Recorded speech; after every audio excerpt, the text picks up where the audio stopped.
एक बार की बात है। एक घने और रहस्यमय जंगल में एक बुद्धिमान और शक्तिशाली राजा विक्रमादित्य रहते थे। अपनी अद्वितीय बहादुरी और ज्ञान के लिए जाने जाने वाले राजा विक्रम को अक्सर उनके उचित निर्णयों और युद्ध में उनकी ताकत के लिए खोजा जाता था। फिर भी एक ऐसा चुनौती थी जिसे वह आसानी से पार नहीं कर सकते थे। एक पुराना तांत्रिक जिसका नाम भागर्व था, जिसने कभी एक दिव्य आत्मा भयानक बेताल को एक पेड़ के अंदर बंद कर दिया था। बेताल कोई साधारण आत्मा नहीं था।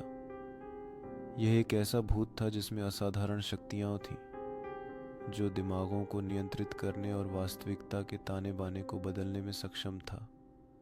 हर बार जब कोई इसे पकड़ने की कोशिश करता, वे मंत्रमुग्ध हो जाते, भटक जाते और अंततः असफल होते।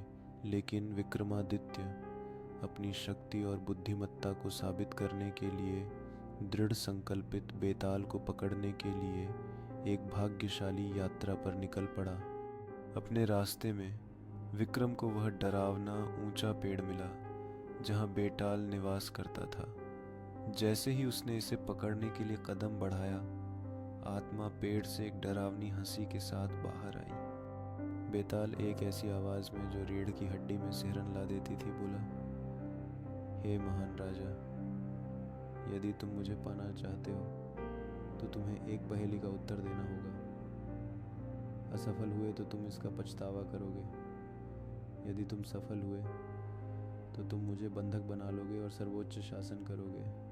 उन शब्दों के साथ चुनौती निर्धारित हुई और जंगल ने अपनी सांस रोके रखी, उस पहेली के लिए राजा की प्रतिक्रिया का इंतजार करते हुए जो उसकी किस्मत बदल सकती थी।